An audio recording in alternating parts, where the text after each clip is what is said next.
السلام علیکم ورحمۃ اللہ وبرکاتہ۔ الحمدللہ رب العالمین والصلاة والسلام علی رسولہ الامین، اما بعد۔ ایک بھائی کا سوال ہے مسواک کے بارے میں، کیا وضو سے پہلے کرنی ہے بعد میں کرنی ہے؟ دیکھیے مسواک جو ہے یہ طہارت ہے اور چہرے کی منہ کی طہارت ہے، اور نبی علیہ السلام نے فرمایا لولا اشق علی امتی لامرتهم بالسواک عند کل صلاۃ، کہ اگر میری امت میں مشقت نہ ہوتی تو ہر نماز پہ میں مسواک کرنے کا حکم دیتا۔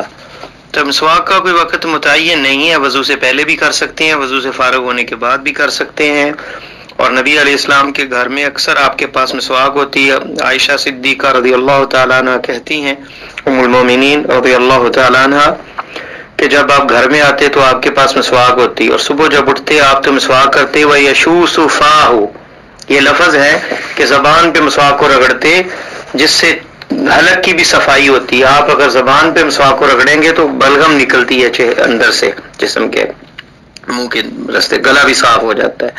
تو مسواک جو ہے وہ ہر وقت ہی بندہ جب مرضی کر سکتا ہے، نماز سے پہلے بھی، وضو کے بعد بھی، بلکہ روٹین ہو بندے کے پاس مسواک ہو، اکثر جو ہے کھانے کے بعد، کسی بھی میل کے بعد جو ہے، اور جہاں بھی کہیں بندے کو موقع ملے مسواک کرے، اس سے طہارت ہے منہ کی، اور یہ سنت ہے نبی علیہ السلام کی۔ واللہ تعالی عالم۔ السلام علیکم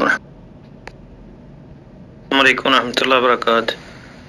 ایپ جو اسلام 360 بہت اچھی ایپ ہے، اس میں حدیث کی کتابیں بھی ہیں، تفسیر بھی ہے، قرآن کے معانی بھی ہیں، تو ایسا کوئی جرت نہیں کر سکتا کہ کوئی کتاب جو حدیث کی اس کا ترجمہ غلط کرے، یا پھر اس کا کہہ لیں حدیث جو ہے وہ اس کا ترجمہ غلط کرے۔ یہ وہ لوگ بات کرتے ہیں جن کے اپنے تراجم پہ سعودی عربیہ میں پابندی ہے، اور عربی لغت کے اعتبار سے وہ غلط ترجمہ کرتے ہیں، وہ جو صحیح ترجمے ان پہ انگلیاں اٹھاتے ہیں، ورنہ اسلام ایپ 360 بہترین ایپ ہے، اور اس میں بہترین جو ہے کتب بھی ہیں، اور ان سے بھرپور فائدہ اٹھایا جا سکتا ہے۔ واللہ تعالی عالم۔